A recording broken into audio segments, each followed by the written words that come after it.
I think we're live on YouTube. And do you have to let people in? Oh, you have to mute. Are you on YouTube down there? Which you might have. I think we're live on Yep, YouTube. yep. You need to mute that. Turn Off the volume. No. Turn off. No, it's good. It's just let me. Oh, you have to mute. Are you on YouTube down there? Which you might have. I think we're live on. There you go. But I don't need that. That's actually gonna. Maybe you have to keep that Okay. though because. Okay. We shouldn't start the Bible study with Michael and Ollie arguing, probably. I don't see it on here yet, though. I'll see. Yes, they do. Okay. We're on? You're on. Okay. Well, welcome everyone. I am Parson Michael of Sacred Ground Community Church and Sangha. And this is our mindful, meditative Bible study. And this week we're going to be looking at Psalm 140. And we're also going to be looking at some text within Luke in chapters 21 and 22. And we may have some others joining us on Zoom, or we may not. So we'll see how that goes. Hopefully we do, but we'll see. And I'm going to begin with the sound of the bell. And if you're tuned in on YouTube, there's like a little tiny time delay. So you're a few seconds behind. But if you would like to say, oh, there's someone. Hi, everyone. Praying for Florida, and that's from Tammy. Thank you, Tammy. Yes, we're going to begin with a prayer here in a minute too. If you're on YouTube and you communicate via the comments, I will try to keep an eye on that so that we can share people's comments there. Also, for those of you who want to be on Zoom next week, you can go to theholynow.org. That's our website for Sacred Ground. And if you write to us on the contact page, we'll send you a Zoom link, or we'll put you on the email list so that you can join us that way. Right now, though, I'm going to invite the bowl to sound, the Tibetan singing bowl. And that's a moment for us to come back to the present moment. Those of you who are familiar with Sacred Ground, we've been around in various forms since 2009, and we're a melding of Buddhism, Christianity, and earth-centered spirituality. We're grounded by the teachings of the late Vietnamese Zen Buddhist monk Thich Nhat Hanh, and we're really energized about finally offering this Bible study, which we hope will be unique and helpful. So, I'm concerned of it being too loud, trying to move the mic away a little bit. Enjoy the sound of the bell.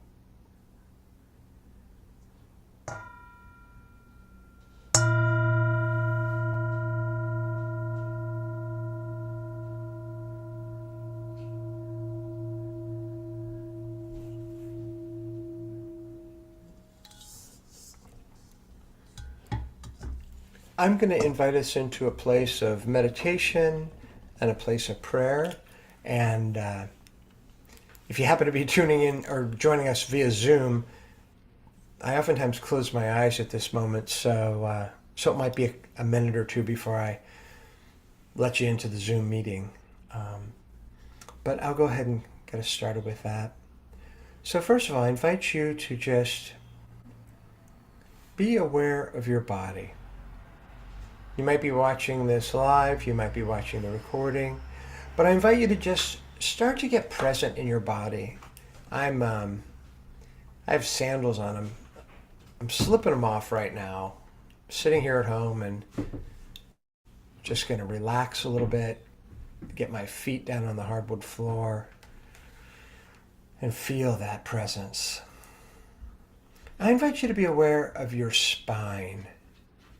Sometimes we speak of the spine as almost like a spiritual highway. People speak of the chakras and just the way energy flows. So just, don't stiffen up like a soldier, but just aware of your back, aware of your spine. And I invite you to breathe in and out. In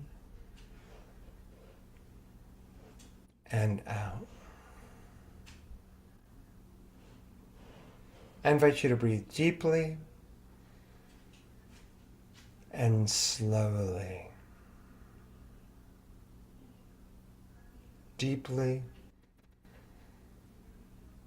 and slowly. Notice your hands.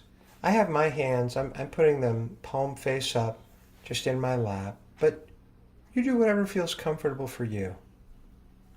And notice if there's any part of you that feels tense or agitated. Just bring some awareness to that. Don't try to suppress it. Just bring some awareness to it. Bring awareness to your agitation. Bring awareness to your tension.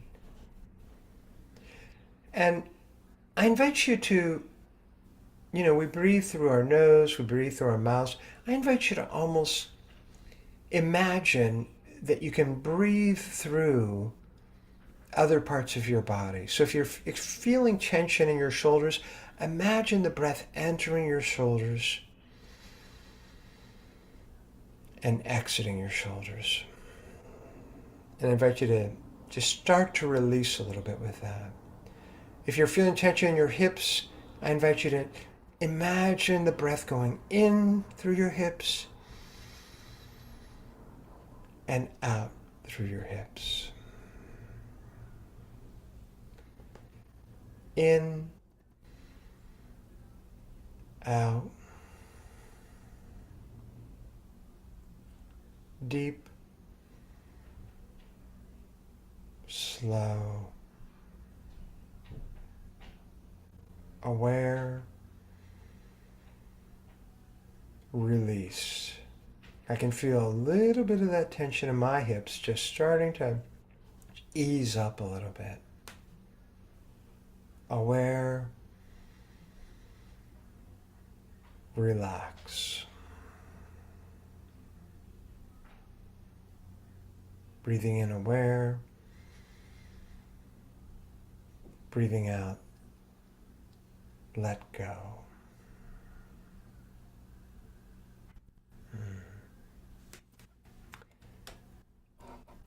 And one of the lovely things about meditation is it can serve as almost like the runway as we go into prayer.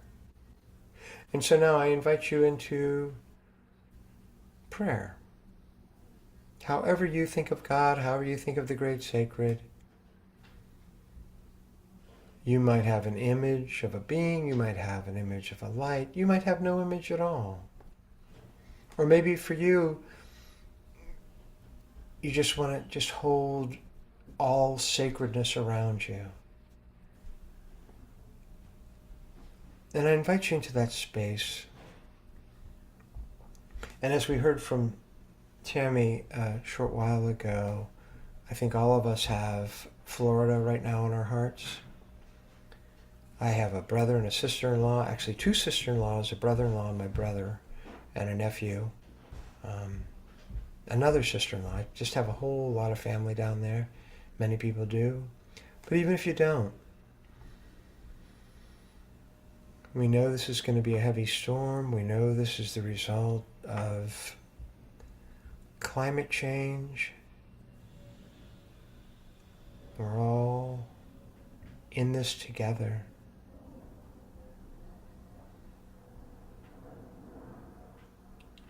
We hope people will be safe. Their pets will be safe. We know that ecosystems will be damaged. We know that many trees will lose their lives.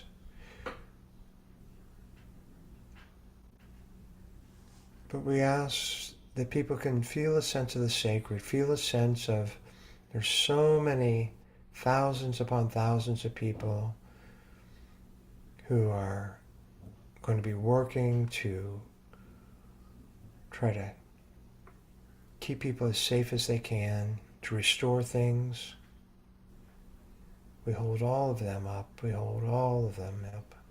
And we don't want to forget the victims of the recent tragic hurricane in North Carolina and the rest of the country. And with that, we don't want to forget people in so many places, whether it's Ukraine, Gaza, so many places in the world where people are in harm's way. We ask the Great Sacred to just put those hands, if you will, around this beautiful blue-green ball in space. And please, please watch over us. Peace and amen.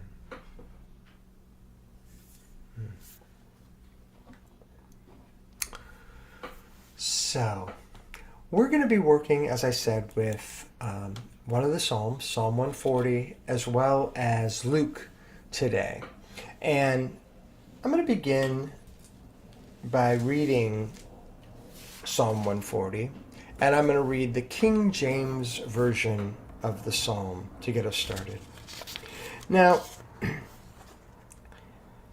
one of the challenges, especially for people, some people are like, oh, I just love the Bible and it always speaks to me. And there's so many folks who are like, gosh, I'll find a line that so touches me. And then there's this other part that really frustrates me or disturbs me. I don't see how there's anything sacred in that.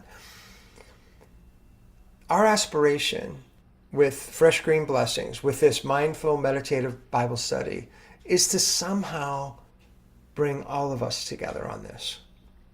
And so I'm going to read this, and I think in Psalm 140, most of us will find parts that do feel supportive and other parts that are like, oh, I don't get that. I don't even want to say that. And we're going to talk a little bit about that as we go forward. But first, I'll start by reading the Psalm, the King James Version. And I'll get a little sip of tea first. And again, at any time, feel free to reach us through the chat on YouTube. And for those of you who might be trying to reach us on Zoom as well, you can join us at any time.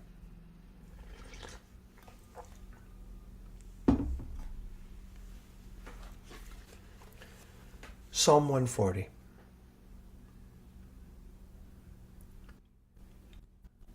Deliver me, O Lord, from the evil man.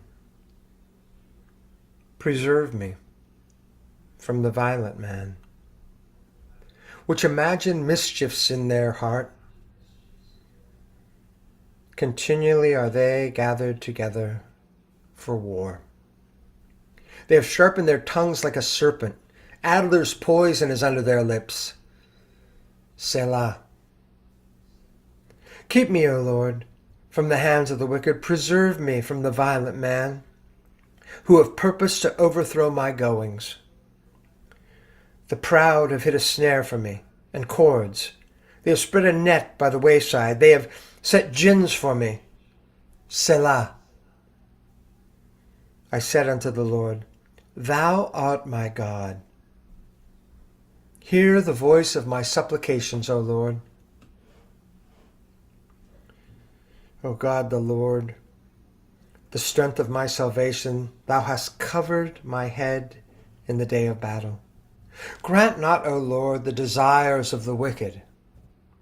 Further not his wicked device, lest they exalt themselves. Selah. As for the head of those that compass me about, let the mischief of their own lips cover them. Let burning coals fall upon them. Let them be cast into the fire, into deep pits, that they rise not up again. Let not an evil speaker be established in the earth. Evil shall hunt the violent man to overthrow him. I know that the Lord will maintain the cause of the afflicted and the right of the poor. Surely the righteous shall give thanks unto thy name. The upright shall dwell in thy presence.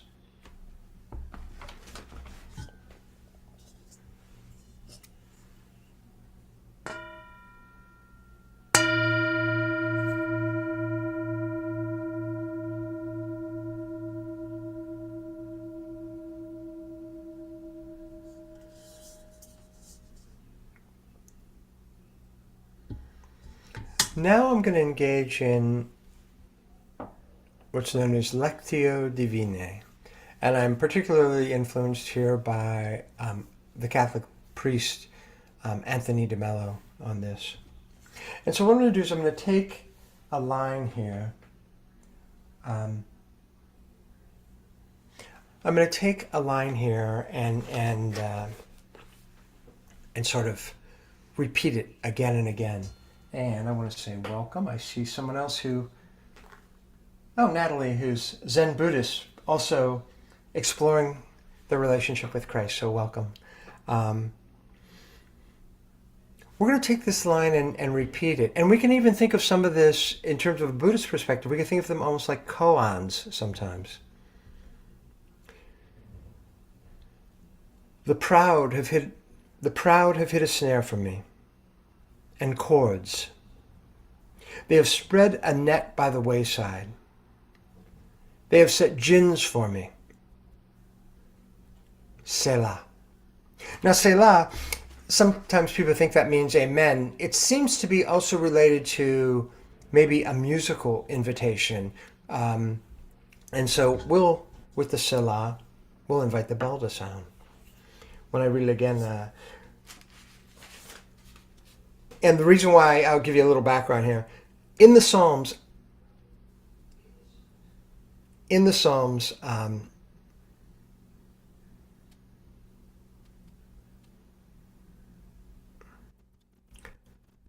Selah, that phrase is found 71 times.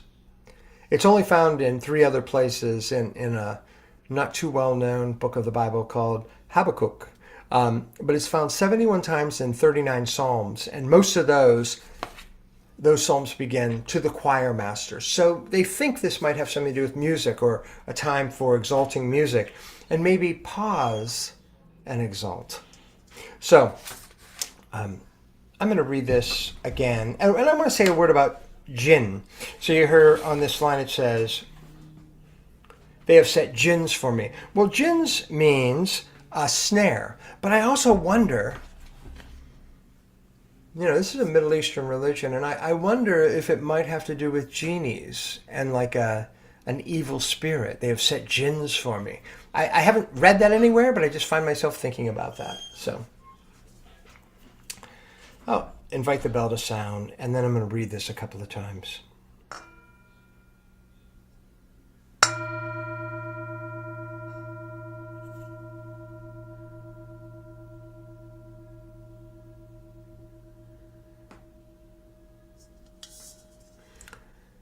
And, hello there, Sarah. Sarah, I'm reading from Psalm 140, if you're just tuning in, and I'm reading King James Version, verse 5. And there's Miss Ollie. Yeah, I'm going to mention one thing, Michael. The internet keeps kind of going out a little bit. So going out? I'll okay. let you know. Or I mean, okay. It just keeps, you have delayed. So I'll let you know. I'll come in and let you know, alert you if it does it again. Okay, thank you. So I just read Psalm 140, if you're just tuning in. And now I'm going to take this verse 5, and I'm going to read it more slowly a couple of times. And just let the words wash over you.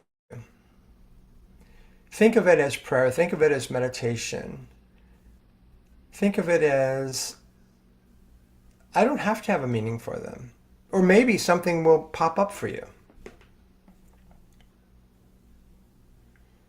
The proud have hit a snare for me, and cords. They have spread a net by the wayside. They have set gins for me. Selah.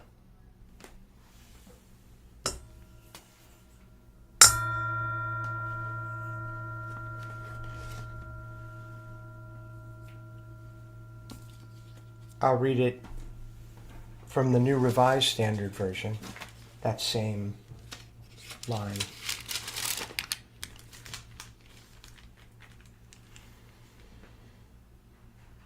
The arrogant have hidden a trap for me, and with cords they have spread a net. Along the road they have set snares for me. Selah.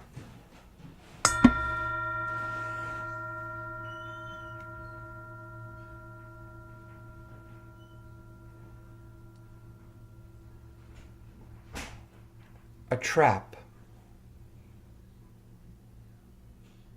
Cords. A net. Snares. Selah.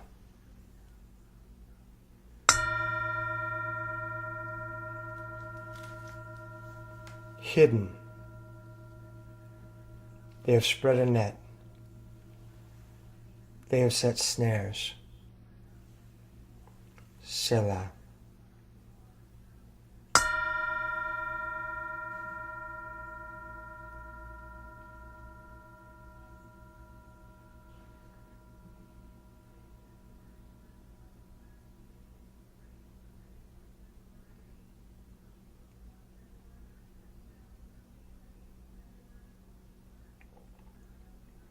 I invite you to just breathe.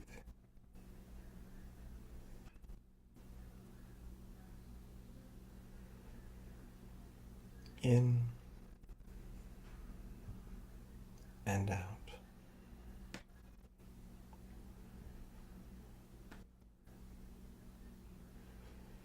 Sometimes we think of those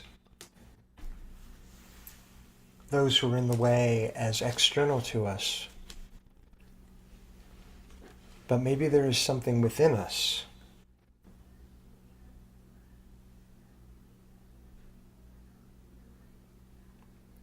that has hit a snare for me. Maybe the pride is my own. Maybe I have spread a net and set the snares for myself. Selah.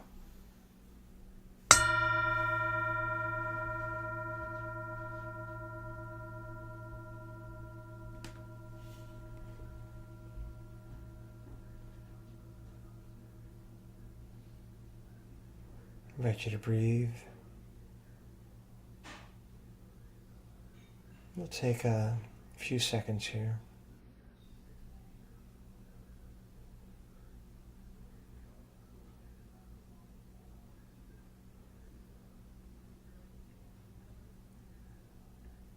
And if anyone has anything they're feeling in response to those words, Sarah or anyone on YouTube who might be listening. Michael, hi everybody. I'm sorry, I was trying my best to get. What was the last word that you said? Selah? Are you like c'est la vie? Is that French? You probably already explained it. I'm sorry. I tried my best. We had a meeting after school and then I had to go pick up medicine. I'm sorry.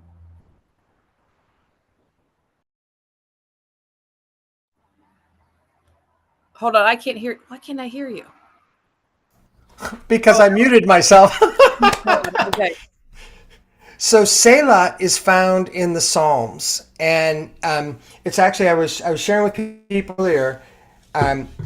It's only found 74 times in the Bible, but it's found 71 times in the Psalms, and it's especially found in Psalms that begin with the caption, or they did at least in the Revised Standard Version, "To the choir master."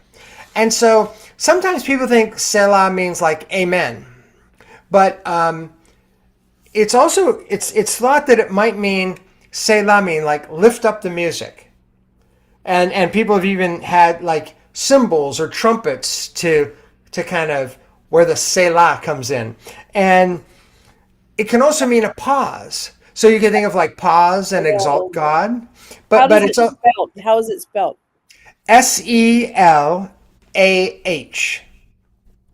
Yeah, and so it can be, and if you think of pause and exalt God, well, that is like amen, right? So, yeah, so we're not 100% sure on the meaning of it because it's such ancient text, right? Because, if you think Jesus 2,000 years ago, well, these Psalms are even, whatever, another 1,000 years or however many hundreds of years back. So it's pretty old stuff. So that's why I was doing the bell as a little bit of a kind of musical and pause for us. Yeah. So if anybody has, I will read it one more time slowly, and then if anybody has any comments on it, I'll read the New Revised this time. And be open to the possibility that this is all happening internally rather than some external force, right? The arrogant, or perhaps my arrogance, have hidden a trap for me. And with cords they have spread a net. Along the road they have set snares for me. Selah.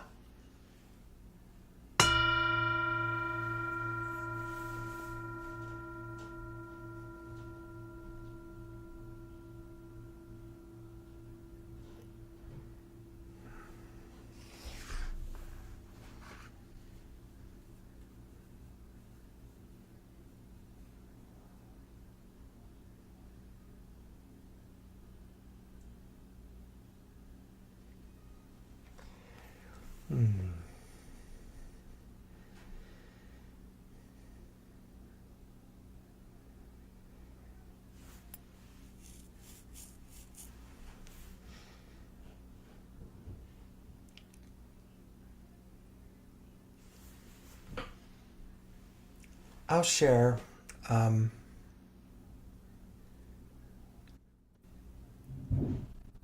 It's very strange, and I think maybe it's common for so many of us, that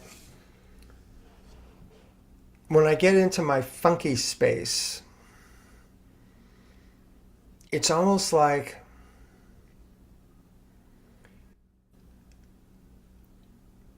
I can't even explain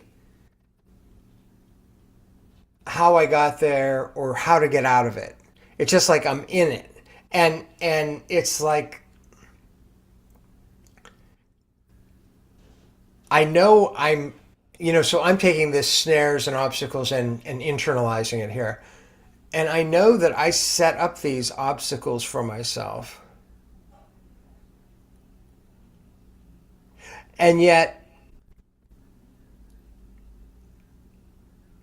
I'm not aware always. And what's really what I kind of I'm 62 years old, so I'm trying to figure this stuff out for a long time. But like I'm really interested in sometimes a lot of times I'm in a great space. I'm in a pretty good space right now. Sometimes I'm in this funky space and I don't quite understand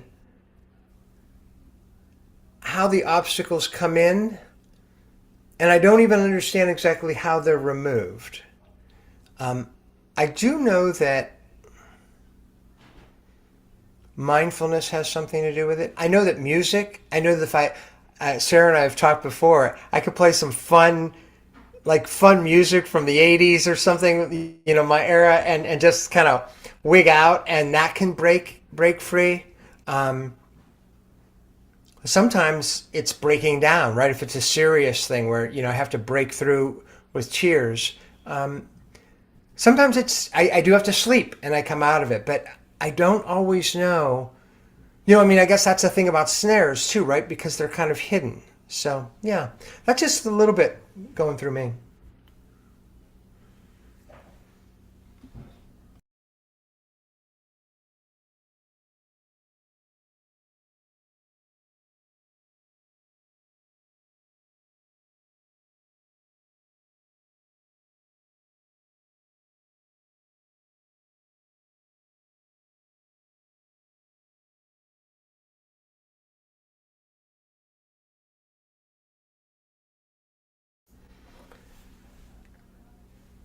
and we all don't have to comment on every piece, so don't force it, anyone. I do want to say it looks like Natalie, who was joining us from the UK but had to go as it's getting late, so that's pretty cool. Thank you, Natalie. I hope you'll check it out later. So yeah, if you do run into something and you can't stay the whole time, we do leave these recordings up too. You can see last week's as well as this will stay up as well. So I'm curious, Michael, as to how you chose what to read. It's interesting because I always thought Psalms were like, I haven't studied Psalms. I always thought they were like encouraging, at least the ones that I hear, like I've heard in church. And that one's kind of a little downtrodden. How did you go about choosing it? And thanks for sharing it, because I didn't know Psalms were like that. So there's 150 Psalms, and we have 12 weeks that we're together, and so we're going to cover the 24 chapters of Luke, at least little pieces of each of them. And so I just thought, let's cover the last 12 Psalms. So we did 139 last week, 140 this week. It'll be Psalm 141 next week. And so it's just a way to kind of give us a little time with each of those Psalms. And Sarah, you're right. So many of them are uplifting, but so many of them, I mean, there's such a range. There's people expressing anger at God and frustration. And there's, and as I mentioned, I don't remember exactly when you popped in, but like, there are parts to these Psalms that are troubling, disturbing. And we're actually going to go to, I'll use that as a segue to go into a disturbing part right now. And there's a biblical scholar from the mid-1900s. His name was Dodd, D-O-D-D. And I liked what he said. He said, even if you find the text disturbing, that's fine. Just keep on reading. And kind of stick with it. Persevere. We spoke about perseverance a couple weeks ago on Sunday at Sacred Ground. So I'm going to read this, and then I'm going to share a couple of ideas on how you can read it differently. Okay? So first I'm going to read it away, and you may have heard this at the beginning. So he's talking about these enemies, and it sounds like, I mean, I'm going into internal enemies, but he certainly, I'm assuming it's a he, maybe it's a she, the psalmist, but they kind of go on the attack against the enemy.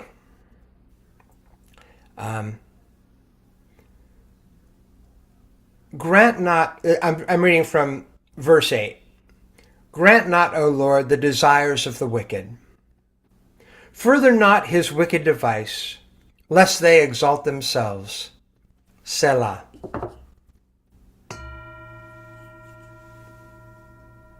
As for the head of those that compass me about, let the mischief of their own lips cover them. Let burning coals fall upon them.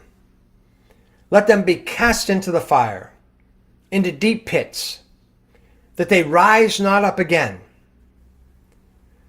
Let not an evil speaker be established in the earth. Evil shall hunt the violent man to overthrow him. I know that the Lord will maintain the cause of the afflicted and the right of the poor. Surely the righteous shall give thanks unto thy name. The upright shall dwell in thy presence. This is so confusing, right? Because let's listen to this. Like, I know that the Lord will maintain the cause of the afflicted.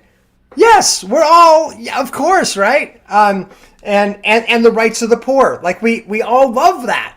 And then you hear, let burning coals fall upon them. Let them be cast into the fire, into deep pits, that they rise not up again. Now,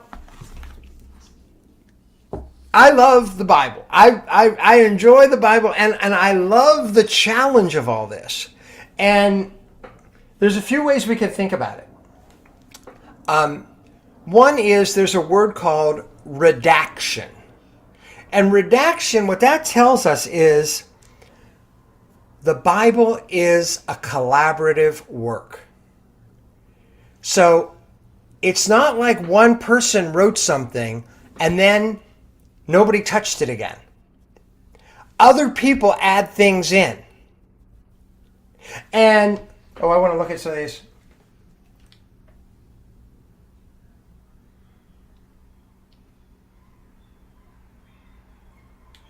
Oh, okay. I want to make sure I respond to these comments here in a minute. So with redaction, the way I used to think about it is, if I looked at everybody in the seminary class, and each of us with our strengths, our limitations, our understanding of God, our understanding of the sacred, what if we all had to write one book together? And everybody could put in whatever they want, and nobody could take out anybody else's words. And we're all trying our best to write what we think God wants us to say. And we all know that we know some people who think of like God's going to get them for this. So that's one way that we could consider, maybe that's thrown in, that this is the words of somebody who has it's just where they are in their spiritual development, that they think, oh, we got to get the bad guy.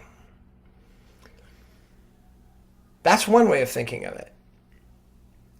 Another possibility is, and I really appreciate that redaction, that idea of all these voices. And we know for sure that there were all these voices, sometimes coming in, like the next voice might not come in for 200 years later or 300 years later, and they're kind of going back and forth. But we can also see them as that they're almost like a play. And maybe this was the intention, that their voices talking back and forth to each other. So I'll try to read this. This is just a different kind of reading. And then I want to get to the comments. Seven's Pattern has a number of comments there, and I want to look at those. And I haven't looked at those yet. I want to understand, and maybe you can clarify for me if I'm not getting it. But where it says about the others, let the mischief of their own lips cover them. That seems like, okay, yeah, they need some, let their mischief of their own lips cover them. That doesn't seem too extreme. But you can almost imagine, or I invite you to imagine. So one person says, as for the head of those that compass me about, let the mischief of their own lips cover them. And then another voice, let burning coals fall upon them. Let them be cast into the fire, into deep pits, that they rise not up again. But then maybe the first one says, let not an evil speaker be established in the earth. Evil shall hunt the violent man to overthrow him. I know that the Lord will maintain the cause of the afflicted and the right of the poor. Surely the righteous shall give thanks unto thy name. The upright shall dwell in thy presence. So I don't know if it starts to make sense, but you could almost see a debate going on here. That sounds in some ways like, oh, Michael's just making this up, or this brand new perspective.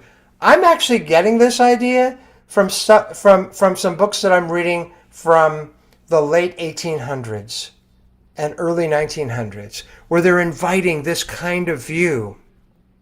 And I don't know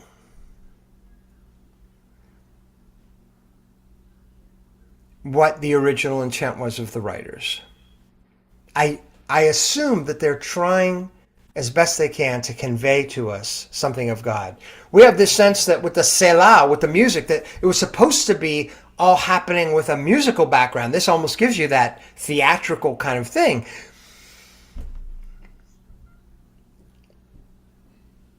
Here's what I feel like I do know. These are the words we've been handed down through tradition. I have chosen, or been chosen, however you want to think about it, to be a minister.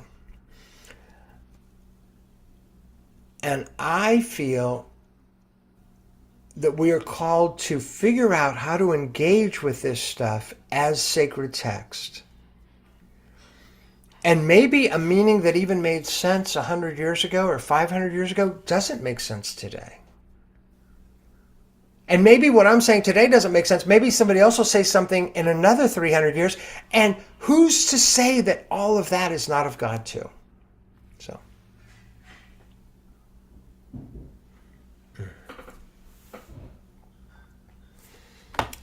Sarah, I have you right here. So if you have any thoughts on what I just said a lot. So if you have any reflection or anything on that, I would appreciate if Michael, you're very expressive. You make no sense, but I don't know. So. Michael, I mean, while you're talking, I always just think he's totally next level. I mean, sometimes I get distracted by your next levelness. I need to like pay attention to what you're saying. It's like a teacher of mine in high school. I was like so fascinated with him. I was like, oh wait, I need to like pay attention to what he's saying. With that being said, I appreciated what you said. I had never viewed it like that. I don't remember even reading all of that. I've only heard of the end sounded familiar to me of what you just read. But I love it. Who's to say that it wasn't? I mean, we don't know. So I really liked it. And you're not just picking this up out of thin air. Even if you did, that's great. But you're saying it's based on things. But what does that mean? It's based on readings that you've read by people who are just like us. So it's like, so I appreciate it all. But I always try to stop and think like, how can I take what you're saying, what we're hearing from the Bible in my own life? So if I'm looking pensive, it's just sort of like how can I connect it and stuff?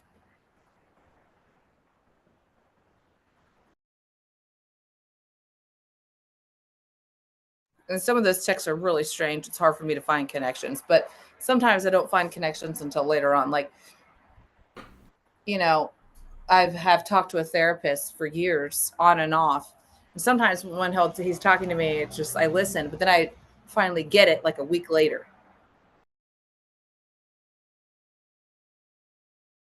That's so beautiful, Sarah, because I think that that's part of it. Is Thich Nhat Hanh says this about Buddhist writing. He said, try to be like with the words of the sutras, of the Buddha sutras. So just like with Christian sacred texts, with scripture, he said, try to be like the earth that's just, the rain is a gentle rain is falling upon you, and just soak it in.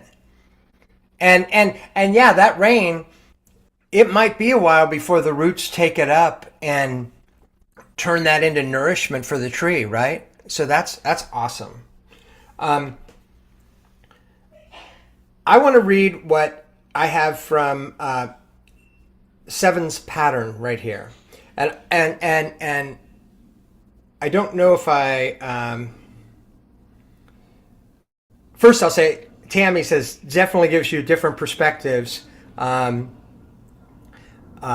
interpretation, and I'm gonna share from Seven's just what is said here. And then, Sevens, if you want to add to this to give us more on this, I'd be glad to read it.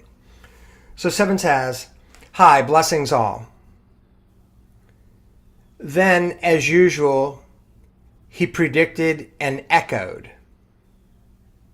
As usual, it was expected that a mutual meeting would come. A word of reproach. The enlightenment of the Dead Sea was swept away. A word of reproach. the enlightenment of the Torah was abolished. Vanity, wrath, envy, lust, enmity, shame, doubt. And then it says Proverbs 24:16 through 18.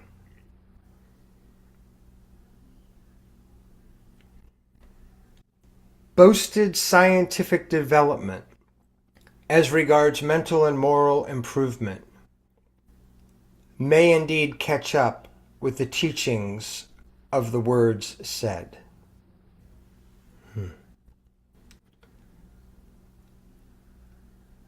I'm not sure I'm getting it all, but I did want to share that with all. So thank you for that. Oh, someday our boasted scientific development as regards mental and moral improvement may indeed catch up with the teachings of the words said. I'm going to invite us to, if you wish, to just kind of stand up and get a little stretch. We'll probably go to around 5:30, and I want to get to a little bit in Luke here for the second half. So I'm going to invite you, if you wish, to stand. I'm going to see if I can move this so we can see me better here. And I invite you to just put your hands at your side and raise your hands up and wiggle your fingers and bring them down. And when you bring those hands down, just feel that energy coming down. Raise your hands up and down. And now I invite you to put your hands forward and shake, shake, shake. I invite you to put one arm like this and bring it up. You get a nice stretch to the back of this muscle here. Bring your arm up and stretch. Oh my goodness, that feels good. And we'll do it on the other side. Bring the arm up and stretch. And I invite you to, I wonder if I could show this well enough. Put your hands over your head and grab your right wrist and stretch a little bit one way. Grab your left wrist, stretch it a little bit the other way. Right wrist, stretch to the right. Left wrist, stretch to the left. And then just kind of shake it out for a minute. Shake it out, shake it out, shake it out, shake it out. All right. I did that last week, and I'll probably do it every week. One of our foci here at Sacred Ground is eco-theology, our connection to the earth. And of course, we have this tragic storm that's coming towards Florida right now. We include that in our prayers at the beginning. And part of our work is how do we meld our role as earth beings and our role as spirit beings. And one of the ways that happens is by moving away from just seeing ourselves as these walking brains. We are embodied. Our prayer and our meditation, we're invited to be present and embodied. I'll invite the bell to sound.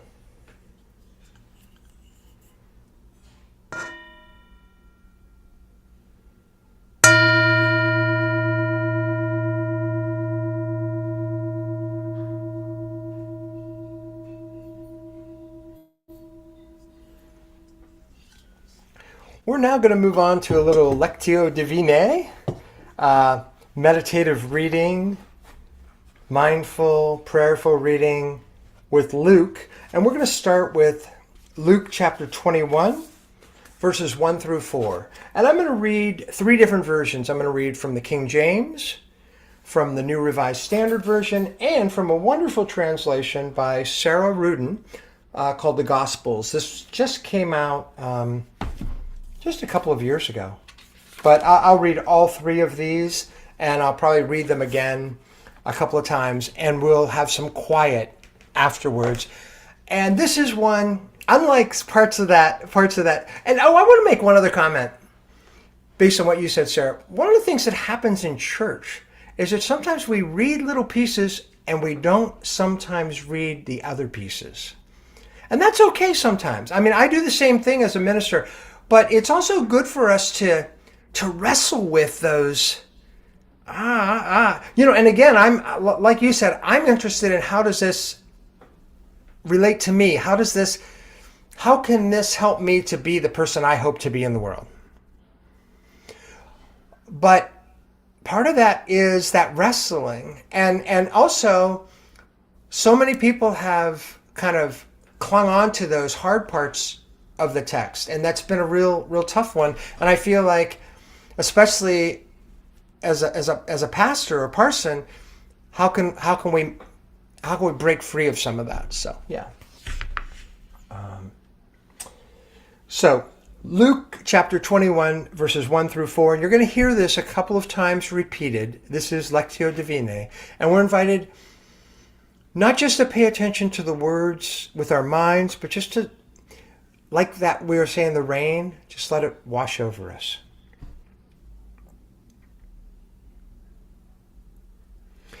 And he looked up and saw the rich men casting their gifts into the treasury.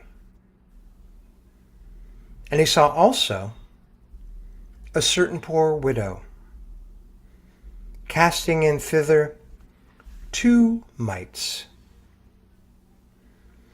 And he said,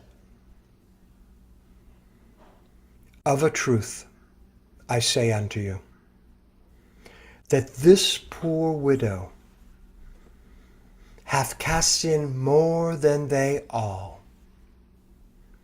For all these have of their abundance cast in unto the offerings of God.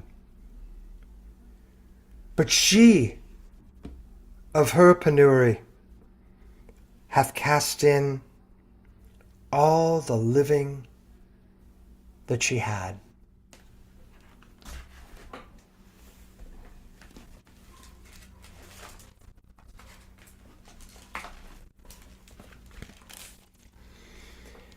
He looked up and saw rich people putting their gifts into the treasury.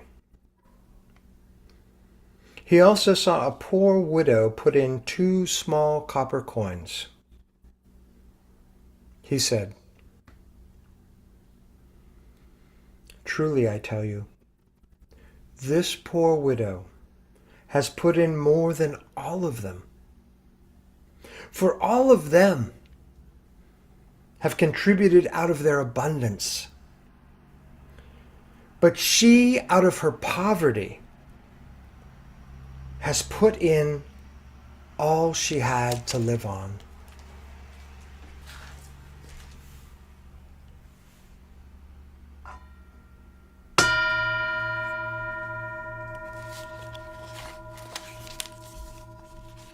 And again, from Sarah Rudin's translation.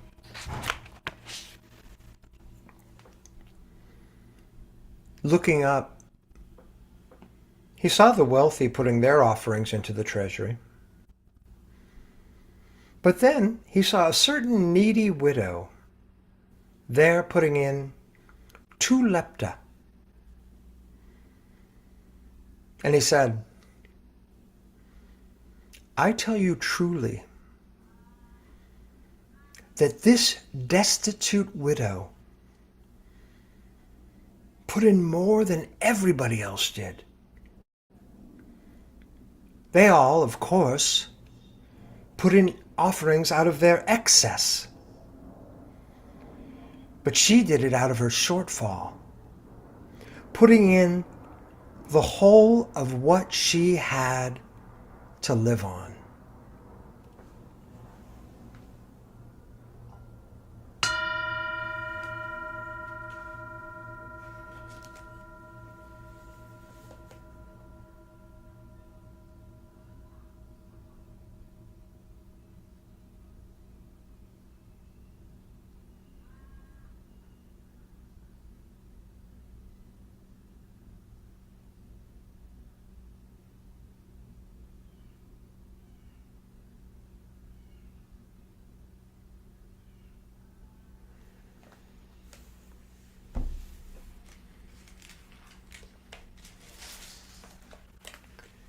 once more slowly.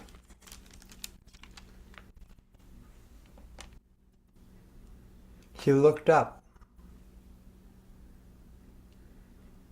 and saw rich people putting their gifts into the treasury.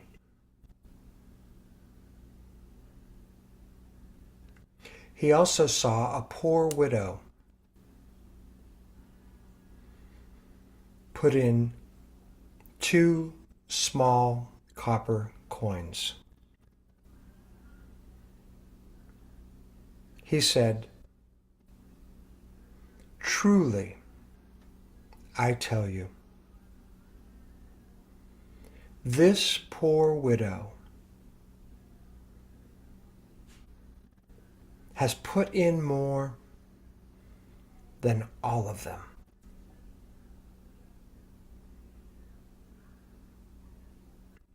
For all of them have contributed out of their abundance. But she, out of her poverty, has put in all she had to live on.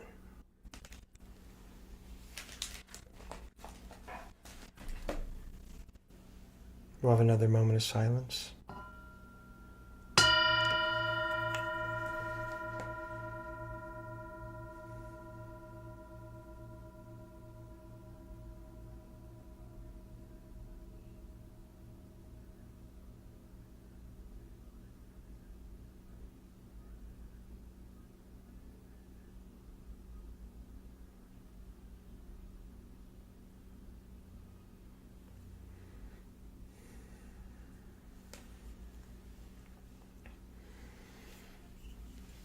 I have one more reading before we share.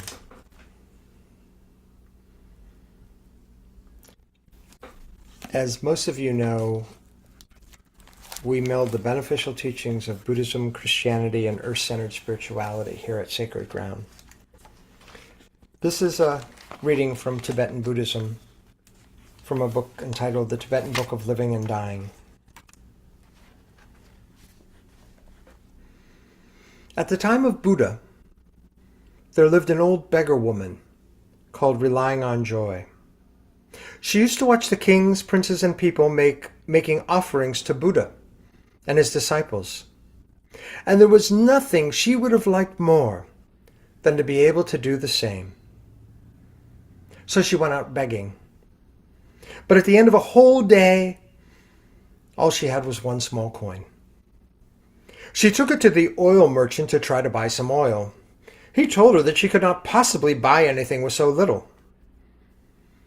But when he heard that she wanted it to make an offering to Buddha, he took pity on her and gave her the oil she wanted. She took it to the monastery where she lit a lamp. She placed it before Buddha and made this wish: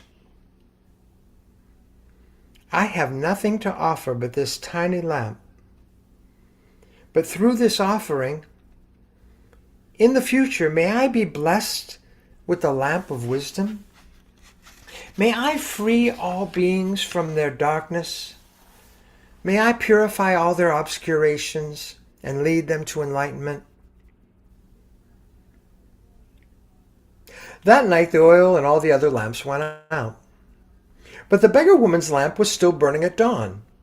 When Buddha's disciple, Madhyayana, came to collect all the lamps, when he saw that one was still alight, full of oil and with a new wick, he thought, "There's no reason why this lamp should still be burning in the daytime," and he tried to blow it out. But it kept on burning. He tried to snuff it out with his fingers, but it stayed alight. He tried to smother it with his robe, but still it burned on. The Buddha had been watching all along and said, "Madhyayana, do you want to put out that lamp? You cannot. You could not even move it, let alone put it out. If you were to pour the water from all the oceans over this lamp, it still wouldn't go out. The water in all the rivers and lakes of the world could not extinguish it. Why not? because this lamp was offered with devotion and with purity of heart and mind. And that motivation has made it of tremendous benefit. When Buddha had said this, the beggar woman approached him and he made a prophecy that in the future she would become a perfect Buddha called Light of the Lamp.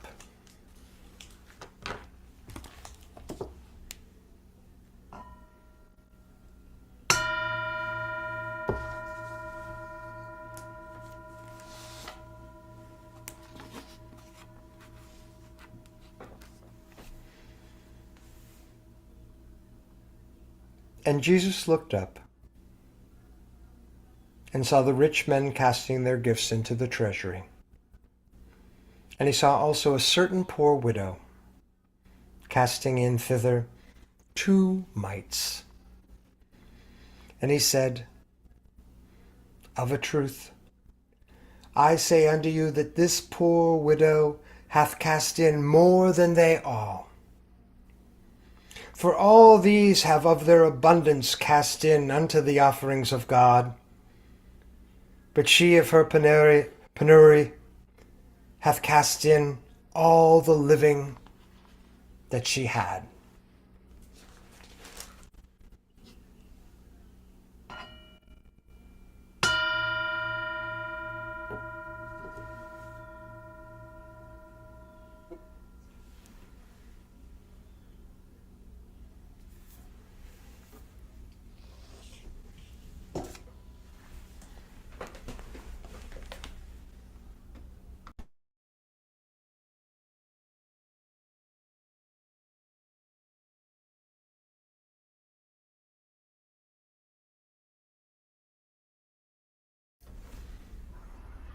Sarah, you're welcome to comment, and people are welcome to comment on YouTube as well. I like how you brought in you said that she was called the Light of the Lamp. I was just looking it up on the internet right now because I didn't quite hear the end of it. I love that story.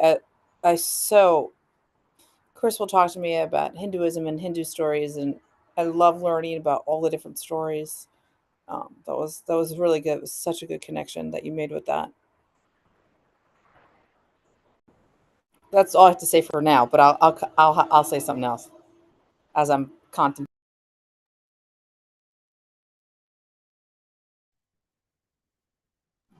There's Miss Ollie, as you always call her. Hi, Sarah. Yeah, I certainly that verse speaks to me. Because I mean, I think I see this all the time, and I don't, I know you see what you look for, right? And so you look for, but I do see people with less giving more. I see that all the time, that people that have the least giving more of themselves, even giving more of their limited income.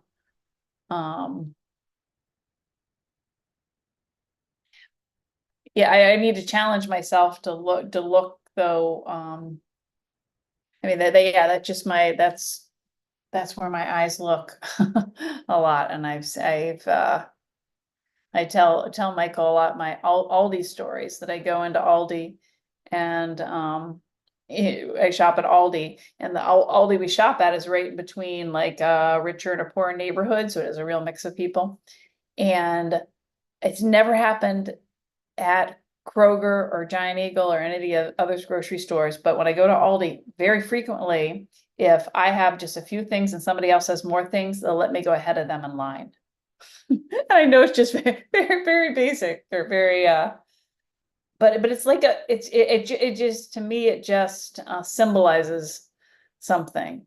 Like we're all in this together and like helping each other out. So that's just one of many stories, but that's that I do see that, and I think it is, yeah, people that it's a little bit harder for them. That maybe it's easier for some of them to kind of help somebody else out because they feel how hard it is. So So that first spoke to me today, and I liked how you equated the Buddhist story with the Christian story. Mm.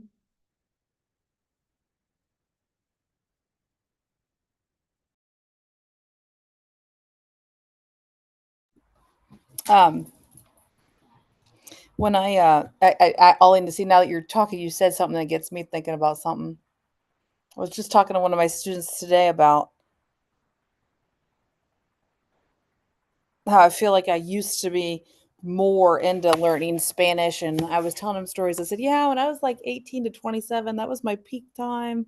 I was like totally obsessed with it." And I was talking about how I helped teach English as a second language to Hispanic people, and that's how I learned um, that a lot of people who speak Spanish and then also in the world are illiterate. And we have just been talking we had just been talking about that in Spanish 5. Anyway, my point is that during that time in my life, um, I got the opportunity to, not all the time, but once in a while, assist Hispanics in going to like dentist appointments. One lady, like to a gynecological appointment with her.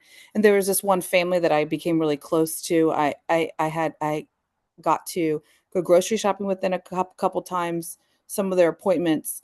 Um, at the time, it was a husband and wife, and they had 3 kids, and they lived in a trailer home on James Road here on the east side. And um, I remember that they wanted to have me over one night for dinner to their trailer home. I hadn't thought about that till you were talking, Ollie. But as you were talking, there was no shame. There was not 1 ounce of at all. Now that I'm thinking about it, sorry, this is small. We eat and watch TV in the same room. We're, I'm sure you think less of us because we live in a trailer home. Nothing. There was nothing like that. It was just they were so excited I was there. We were speaking Spanish. We had tacos, and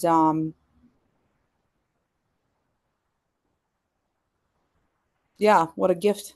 I hadn't really thought about it the way until you said that.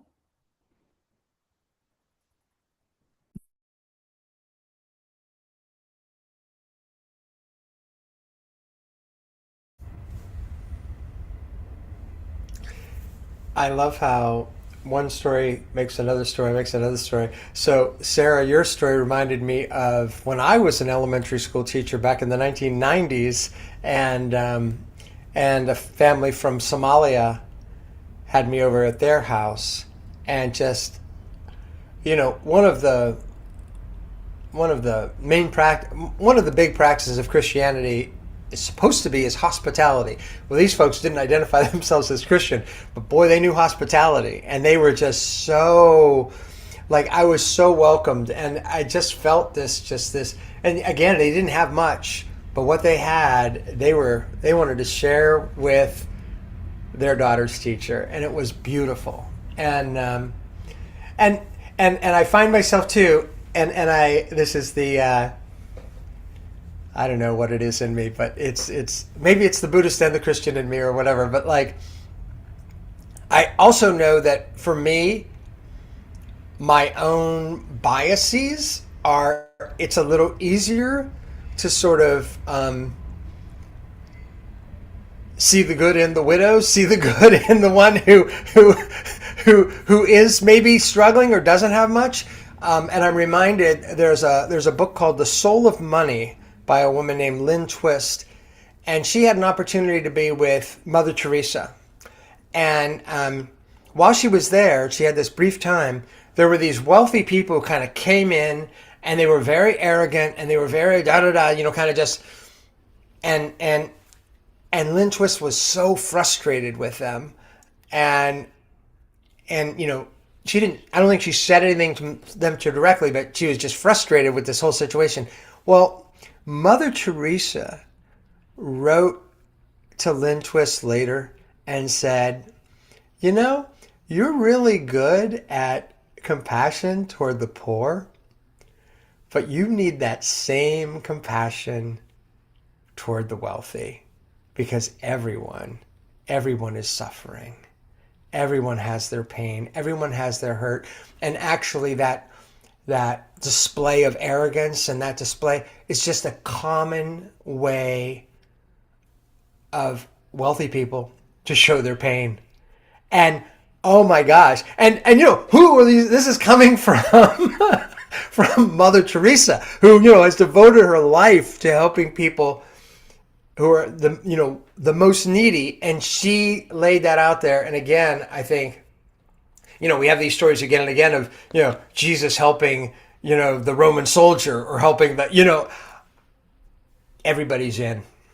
Everybody's in. And that is, I think it's a beautiful challenge that these sacred traditions give us. And I love that that you know, Mother Earth is all about that. Everybody's in. We're all here. We're all part of the family. And you know, that's certainly true of Buddhism, and I feel like the best manifestations of Buddhism or Christianity. Now, of course, any religion has its, we've got our in group and our out group. That always happens. But if you look back to the Buddha and you look back to the Christ, I think you see something that's much more open arms. And yeah, yeah, yeah. I'm going to see if anybody has any final words, and then I'll offer a closing prayer. I was going to say something, but you can read. You were reading something. I was going to say something else. I'm good. You go ahead, and then I'll offer a closing prayer at the end.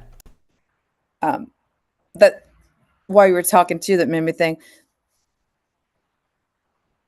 that I think a lot of times you're right. Like we're like, oh, we want to be more like the lady, right? The lamp of light, or what? She's light of the lamp, and also the widow. But then, and then the rich people are the bad. They're the arrogant. They're wrong. But it's not necessarily the case. Like I always have like a self check when I'm with people who are wealthy, who give and give and give and give and give. And it happened to me recently, during the pandemic. I got the opportunity to tutor for 2 kids, and I didn't know that they were from a very wealthy family. So when I went to the house, I you could tell that they were wealthy, and the mom was so nice, the kids were so nice, and as I got to know them, I became friends with the parents, and saw that, you know, I put 2 and 2 together, that they both made a good amount of money, but they were constantly doing things for other people. And I had sort of a prejudice in the back of my head when I first went, kind of like, oh my gosh, I live in this, what? And then, but they used it for good. And I have always been grateful for what they taught me. They've since moved to England, and they no longer live in Bexley.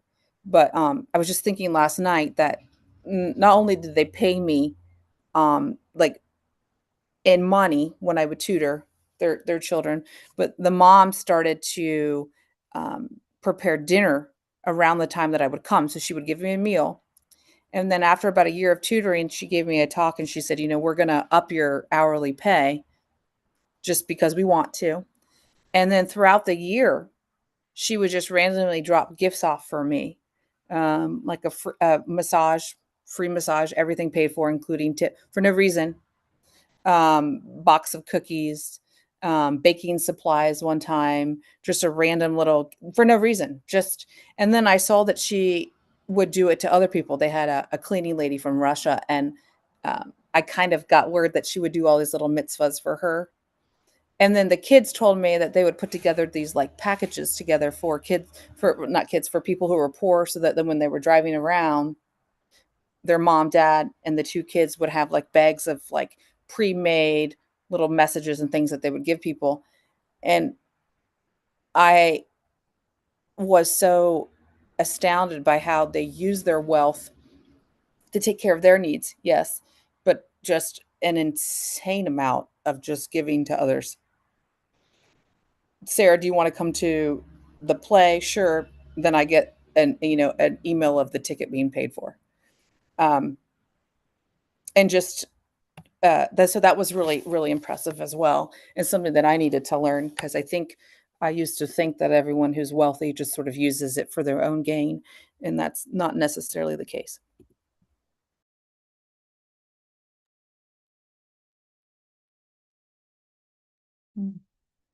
Yeah.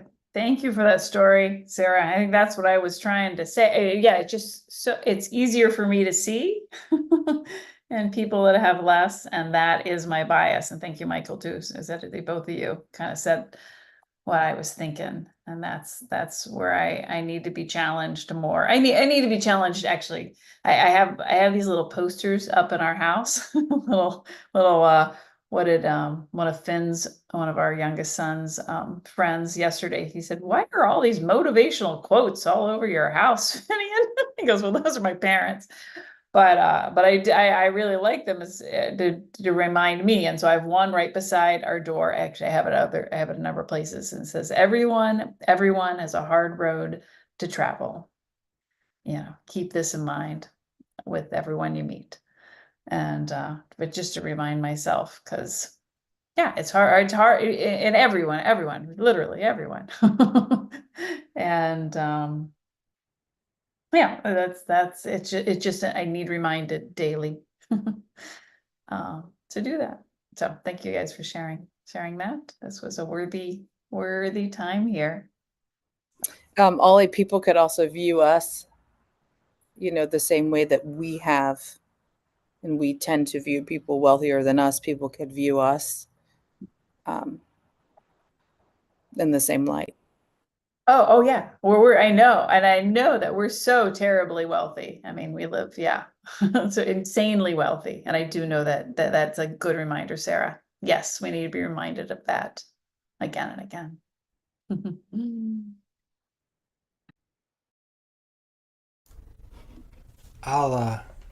I've got to share one more Anna story, since we talked of Grandma Anna last week, and Sarah was connecting that with our Edith Anna. My grandfather died in 1931 when my mom, who lives with us, age 95, when my mom was 2 years old. And my Grandma Anna was from Slovakia, barely spoke English. She's able to kind of get by in the neighborhood because mostly Slovak speakers there in Youngstown, Ohio.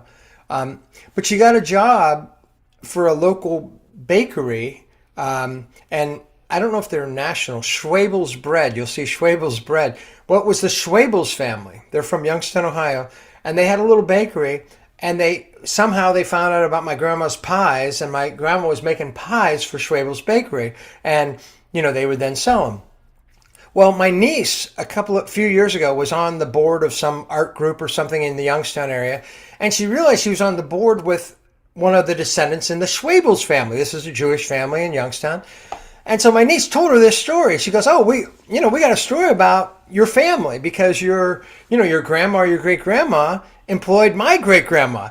And this, I think it was a young woman from the Schwabel's family said, oh, we know about your family too. Because and I can't remember, maybe great-grandma, my great-grandma, there were a lot of terrible accidents in the steel mills, and there were a lot of younger widows. And she would find ways to employ these different widows in the Youngstown area. So this one was doing the laundry for them. And this one was, making cookies for the bakery. This one was doing this, maybe doing some house cleaning. And Anna Cassoni, my grandma, oh, we heard she can make pies. We can give her this job. We can pay her well for this. It's the Great Depression. We could be helping her out. This is this wealthy family and this wealthy woman who's looking around and saying, where's there some great need? There's a lot of needs here. It's the Great Depression. But wait, oh my gosh, this woman's a widow. She's an immigrant. Oh, we can help her. And she can help us. And so with that, I'll go into our prayer. And I like to think that Jesus and the Buddha and the Great Spirit like what we're doing here. That we're taking these readings from the Bible and then we're going all over other places here. I mean, I had a whole other section I wanted to get to. It's fine. Another day, right? And so, but we're taking this sacred text and helping it to remind us and to help us to engage sacredly. Yeah. Anybody have a comment before I do closing prayer? You're welcome. Yeah.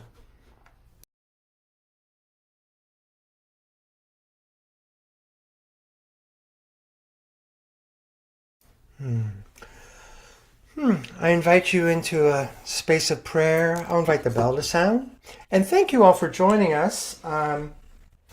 Tammy said she loved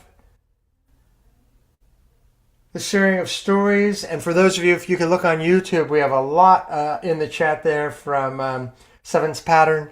And we're also so glad folks could join us. And those of you who might be watching this recording later, we meet every Wednesday at 4. We'll be meeting every Wednesday between now and Christmas, right before Christmas. Next week, if you want to kind of read ahead, we'll be working on, so that'll be October the 16th at 4. We'll be looking at Psalm 141, and we're going backwards. So we'll be reading chapters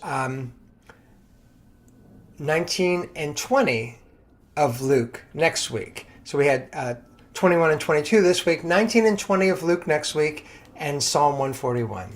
I'll invite the bell to sound, and we'll have a closing prayer. And thank you all.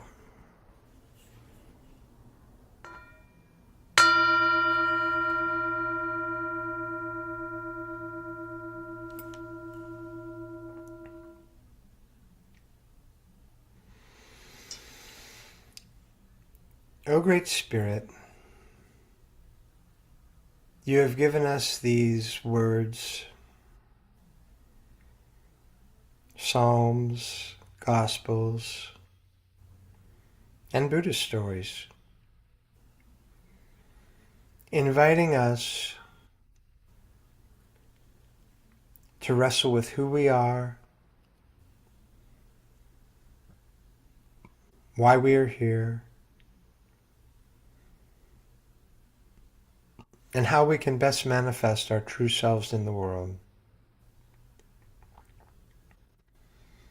It is inspiring to think that our ancestors wrestled with these stories decades and centuries before us. It is inspiring to think that some of our future fellow earthlings will be wrestling with them decades and centuries from now.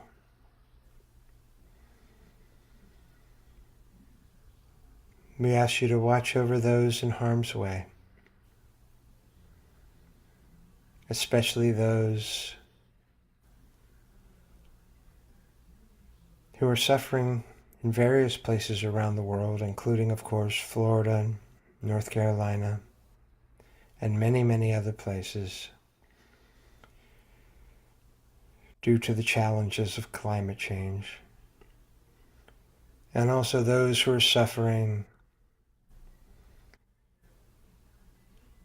due to the violence, the us versus them thinking. Help us to continue to open our hearts and our spirits to grow little by little in kindness and understanding, and to reflect again and again on what the great teachers have tried to teach us, offering us lessons, inviting us to ask every day, why are we here? How can we water beneficial seeds? How can we add to the good? For all this, we thank you, Great Spirit. We thank you, God. Peace and amen.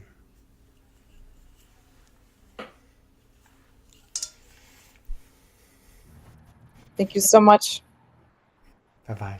See you guys next week. Thank you. Yes, Sarah. Bye-bye.